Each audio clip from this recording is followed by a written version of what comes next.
The Los Angeles Lakers snapped a difficult 3-game losing streak with a commanding victory over the Sacramento Kings. After enduring one of their worst stretches of the season, the team delivered a complete performance that showcased what they are truly capable of when everyone commits to playing the right way. The dominant display came at a crucial moment for a franchise that had been searching for answers following consecutive blowout defeats.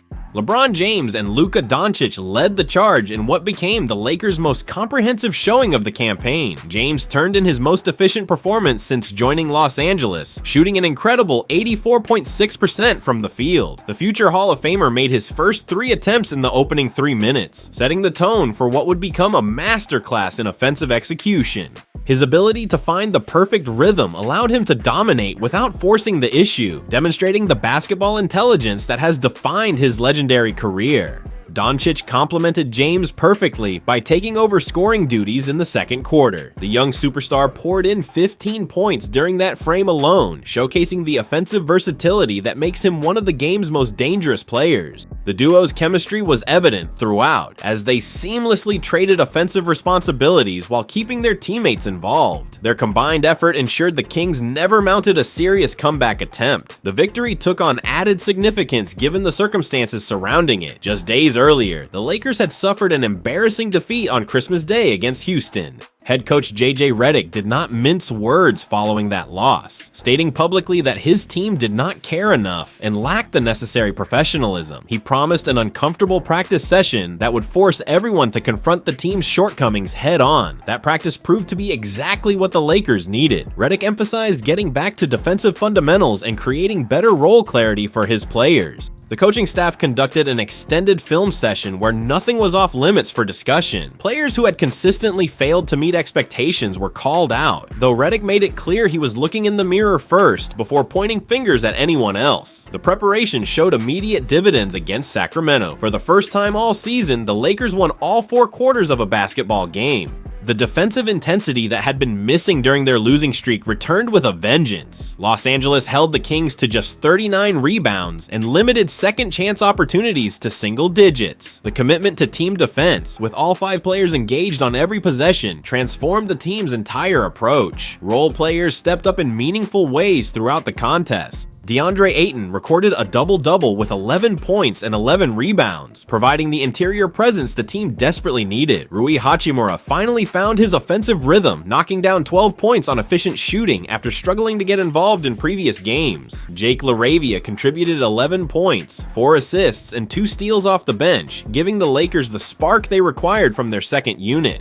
Perhaps the most impressive individual performance came from Nick Smith Jr., playing on a 2-way contract. The young guard started the game by making his first 7 field goal attempts and finished with 21 points in 24 minutes. His confidence and poise earned him the game ball from his teammates in the locker room afterward. Smith's emergence could not have come at a better time given Austin Reeves' absence due to injury. The win served as validation for Redick's tough love approach. Rather than letting the losing streak fester, he confronted the issues directly and demanded accountability from everyone. The positive response from his players demonstrated their willingness to do whatever it takes to turn things around. Moving forward, the challenge will be maintaining this level of commitment on a nightly basis. James, who will soon celebrate his 41st birthday, continues defying Father Time with performances like this one. His ability to still be the best player on the floor against younger competition speaks to his remarkable longevity. When asked about his ongoing battle with aging, James responded confidently that he feels like he is winning that fight on the back 9 of his career. The Lakers now face the task of building on this momentum.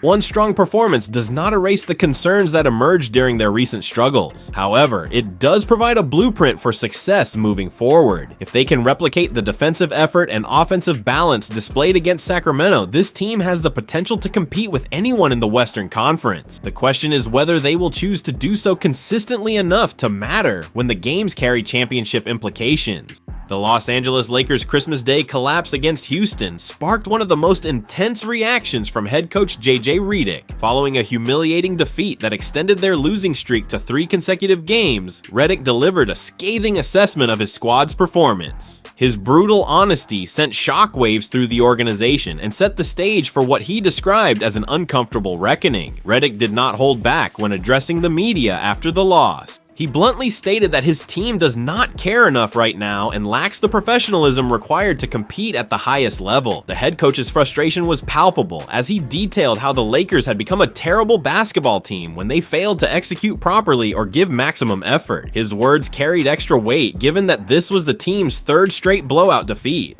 The Christmas Day performance was particularly galling because it came on the league's biggest regular season stage. The Rockets dominated from start to finish, exposing every weakness in the Lakers' armor. Houston controlled the glass with authority, out-rebounding Los Angeles 48-25. The physical mismatch was evident throughout, with the Rockets consistently winning battles for loose balls and second-chance opportunities. Redick specifically called out the lack of effort and execution as the two words that defined the day. He made it clear that when his team does both things at a high level, they can be competitive with anyone. When they fail to do either, they become easy prey for motivated opponents. The coach's assessment was accurate, as the Lakers had now lost 6 of their previous 10 games after starting the season with promise. The situation became even more complicated when Austin Reaves left the game at halftime due to calf soreness. Losing one of their most consistent performers for an extended period added another layer of difficulty. The injury meant the Lakers would need to find production from other sources while figuring out their identity issues simultaneously. Redick promised that the team's next practice session would be uncomfortable for everyone involved. He did not want to sweep the problems under the rug or pretend everything would magically fix itself. The coach recognized that difficult conversations needed to happen and that some players needed to be confronted about their consistent failures. Luka Doncic echoed his coach's sentiments when speaking with reporters. The superstar guard admitted that something definitely needs to change after being blown out in 3 consecutive games. He acknowledged that the situation looks terrible and that everyone must participate in finding solutions. Doncic specifically mentioned that he understood the promise of uncomfortable discussions and believed they were necessary. He added that better effort must come from everyone, starting with himself. When Saturday arrived, Redick followed through. The Lakers held an extended team meeting and practice session that addressed every issue plaguing the squad. The coach came in super early to meet with his staff first, then gathered the players for what he described as a day of recalibration and reconnection. True to his word, Redick looked in the mirror before criticizing anyone else. The practice focused on 3 primary areas needing immediate attention. First, defensive fundamentals had to be re-established. The Lakers had become too casual on that end of the floor, allowing easy baskets and failing to rotate properly. Second, role clarity needed improvement. Players had to understand exactly what the team required from them in specific situations. Third, offensive organization had to be tightened up. Too many possessions devolved into random individual actions. Redick explained that clarity in practice does not always translate to real-time action during games. What seems simple in controlled environments becomes complicated when dealing with the speed and physicality of actual competition. Nevertheless, the coaching staff believed that reviewing basic principles would help the players make better decisions when pressure mounted. The head coach also addressed whether certain players who had struggled were made aware of their shortcomings. He confirmed that everything needing to be addressed was in fact addressed. The group understood who the repeat offenders were because they shared the floor together. Nothing was left unsaid during the meeting, though discussions remained productive rather than purely confrontational. The timing of the intervention could not have been more critical. The Lakers still sat in solid position within the Western Conference standings, but their recent form suggested deeper problems existed. All 10 of their losses had come by double-digit margins, indicating they were not competitive when things went wrong. The team needed to rediscover the defensive intensity that had fueled their strong start. As the Lakers prepared to face Sacramento immediately following the practice, the entire organization understood what was at stake. Redick's willingness to call out his team publicly demonstrated his commitment to holding everyone accountable. Whether the players would respond positively remained to be seen. The proof would come in how they performed when given their next opportunity.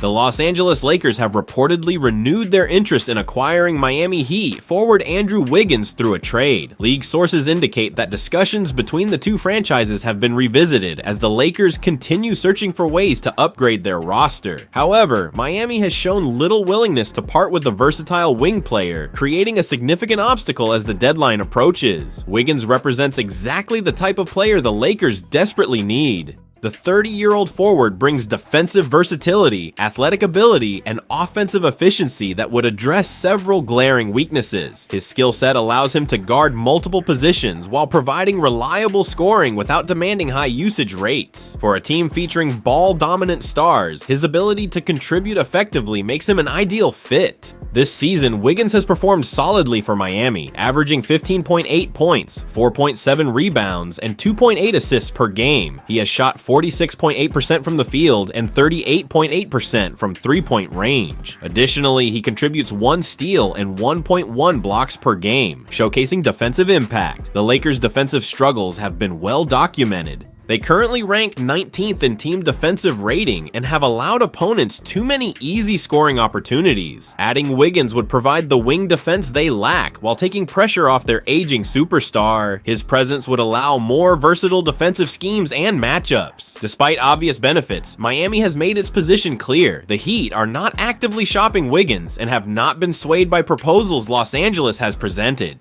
According to insider reports, Miami values his contributions too highly to move him without receiving substantial value. The franchise views him as a core piece rather than a trade chip. The Lakers have explored various trade packages. One theoretical framework would send Jared Vanderbilt, Maxi Kleber, Dalton Knecht, and a future first-round pick to Miami in exchange for the Heat forward. That package would give Miami depth, shooting ability, and long-term draft capital. However, even that combination has not changed the Heat's stance. Los Angeles faces significant challenges constructing a deal that satisfies both teams. Their trade asset cupboard is not overflowing with pieces that typically move the needle. Young players like Knecht showed promise as a rookie but have not yet proven themselves as reliable contributors. Veterans on expiring contracts can help match salaries but do not carry much appeal. The Lakers' pursuit dates back to the previous offseason when they first expressed serious interest. At that time, Miami was asking for a package centered around Knecht, Rui Hachimura, and a first-round draft pick. The asking price was considered steep, particularly for a player who is not a perennial all-star. Given that the Lakers operate in win-now mode, surrendering future assets for incremental upgrades carries significant risk. Complicating matters, other teams have also shown interest in Wiggins. His combination of skills and reasonable contract makes him attractive to multiple contenders looking to bolster their rosters before the deadline. The competition for his services could drive up the price even higher. Lakers insider Jovan Buha recently indicated that acquiring Wiggins does not look realistic at this point given Miami's demands. The gap between what Los Angeles is willing to offer and what the Heat are asking for remains substantial. Unless one side significantly adjusts its position, a deal bringing Wiggins to the Lakers appears unlikely before the February trade deadline passes. The inability to land Wiggins would force the Lakers to pivot toward other targets. Names like Keon Ellis from Sacramento have been mentioned as more attainable alternatives. Ellis brings excellent shooting and defensive ability at a much lower cost. However, he lacks the proven track record and championship experience that Wiggins provides. Time is becoming a critical factor in the Lakers' decision-making process. Every loss emphasizes the urgency of making roster improvements. The team cannot afford to wait indefinitely for the perfect trade opportunity. If Wiggins remains off the table, general manager Rob Pelinka must identify realistic alternatives. The pursuit of Wiggins illustrates the broader challenge facing the Lakers organization. They need to upgrade their roster to maximize their championship window, but limited assets make acquiring impact players extremely difficult. The front office must balance the desire to win now against preserving future flexibility. Miami's unwillingness to negotiate seriously on Wiggins sends a clear message about how the Heat view their competitive timeline. They are not interested in becoming a developmental destination for young Lakers prospects. The Heat want to compete immediately and view Wiggins as essential to those plans. The Lakers must now decide whether to continue pursuing Wiggins aggressively or redirect attention toward more achievable targets. The deadline is approaching quickly, and indecision could leave them without any meaningful upgrade. Whatever path they choose, the organization understands that standing pat is not viable if they hope to contend seriously for a championship this season.